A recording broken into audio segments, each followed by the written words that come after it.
Welcome to another gold update. So in this video, I am showing you my latest interpretation of gold based on a couple of changes I've made, right?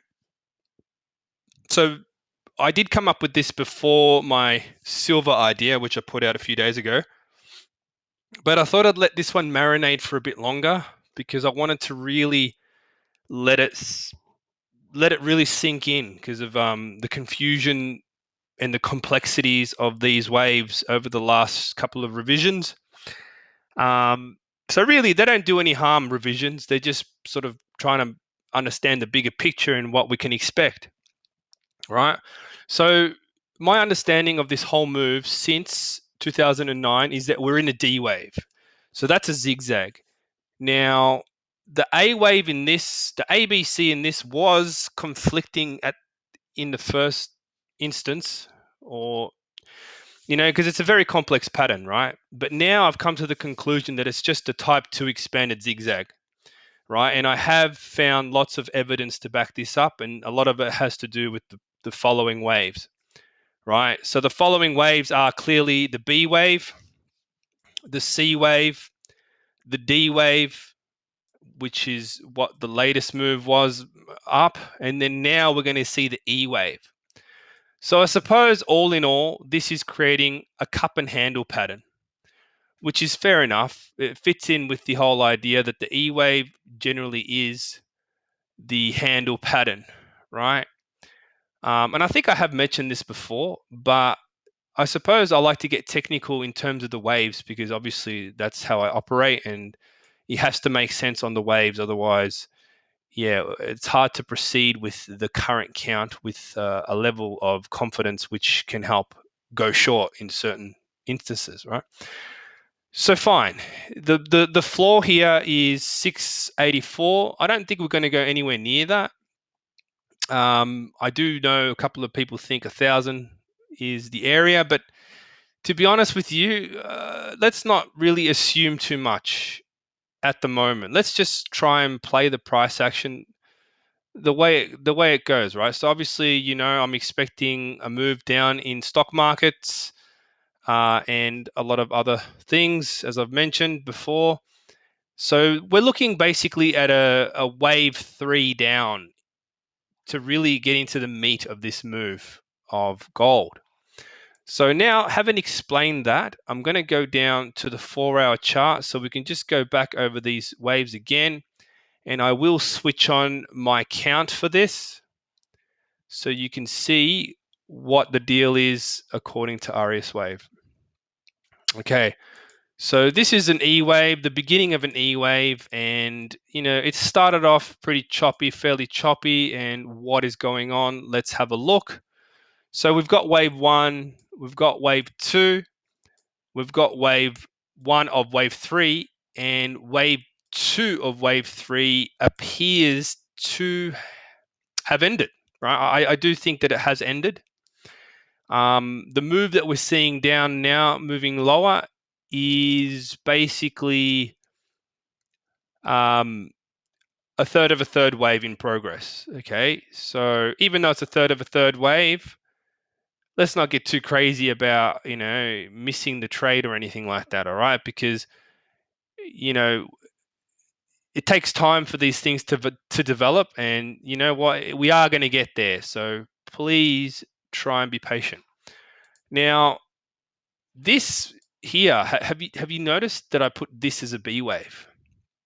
Okay, this was a critical component of my analysis because of the wave that happened at the top, right? Now, this is part of the reason why I let it marinate, is because I had to basically figure out exactly what that pattern was before I could proceed. Right now, I know that's moving down, and I know you probably can't wait to jump in, but I think knowing the waves is a bit more important than just jumping the hell into something, right? So let's try and figure it out as we go. So I know that I could just easily say that's a B wave, move on, but I just want to show you why it's a B wave. Okay, so now when you stretch this one out, you start to see a couple of things, right? You start to see that, hey, there was an A wave here, right? right? There was an A, and then you had an A, B, C, D, E, right? So there's your B, and there's your C, A, B, C, right? Yes, an expanded correction within the zigzag, right? Similar length, both ends, looking pretty good, right? So these are the type of things I have to look at, and they're absolutely crazy because you think one thing 1 minute and then you realize it's another, and then it flips your whole world upside down, right? And it's just like, what did I trade? I traded a correction. Well, when the correction is strong, what does it matter, right? Fractal patterns, you can still do it using RS wave. And that's the beauty of it. It lights up the path for the rest of the waves. This is a 5-wave move, right? And then we had our D wave, right? We had our wave D. And then this could only be one thing, wave E. And that's why it's such a crazy move, right? This is a crazy move. This is a 3-wave, small correction, 3-wave, large correction, alternation, last wave up. Okay, now this is pretty amazing stuff. Like, to be able to see this through that kind of ridiculous wave, that's crazy. All right, so let's try to figure out what is going on here. What is going on here now? It looks to be getting sharper. It looks like it wants to go down. So, you know, a break of this magenta line means that you can go short and your stop must be up here, right? So you're probably thinking, well, that's pretty damn far. You know, how am I going to have my stop that long, right? It's crazy. All right, so now you understand why I have to do this. So let's switch on the current waves. Okay. Now, this is just on the fly stuff. So we have to, I'm going to have another look now. And if I have to put out another idea, short trade idea, I will do it. But this is the analysis video, and the short trade idea can potentially come next. So, I mean, at this stage, it looks like it could be just a leading diagonal, right?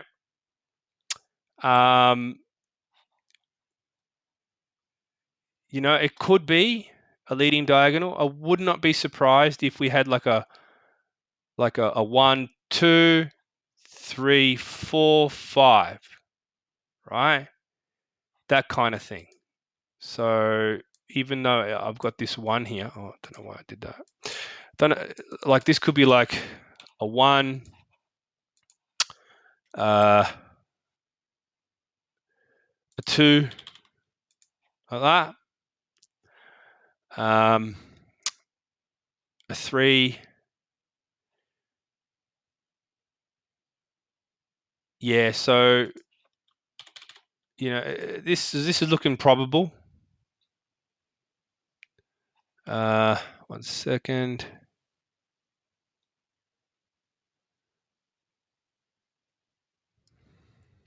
Yeah. Okay. So nothing to worry about, I reckon. Nothing is going to drop to the point where you're going to miss out. Now, this may break the low just to indicate, hey, this is the start of the move down, right? Now, obviously, it'll probably bounce because of stop running, right? There'll probably be some level of stop running. There'll probably be a reaction, right, to the upside. So should we worry about jumping in now? No, I don't think so. I really don't think so. Given the size of the move that's coming, right?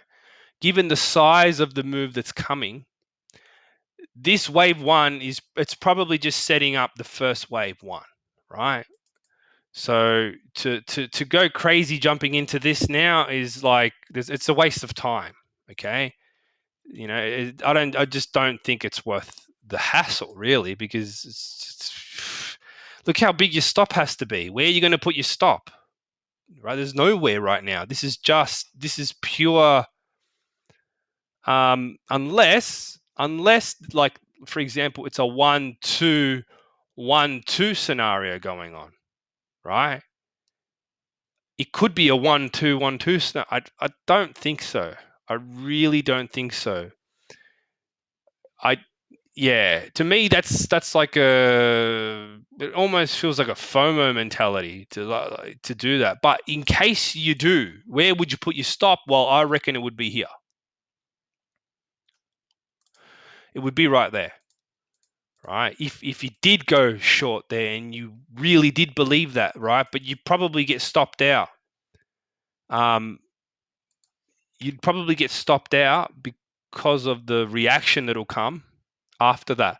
So to drill even deeper down into the wave 2 that's coming, that's when I would be looking for a short position at that point in time.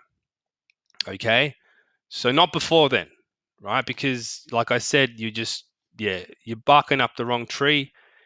If this is a leading pattern, right?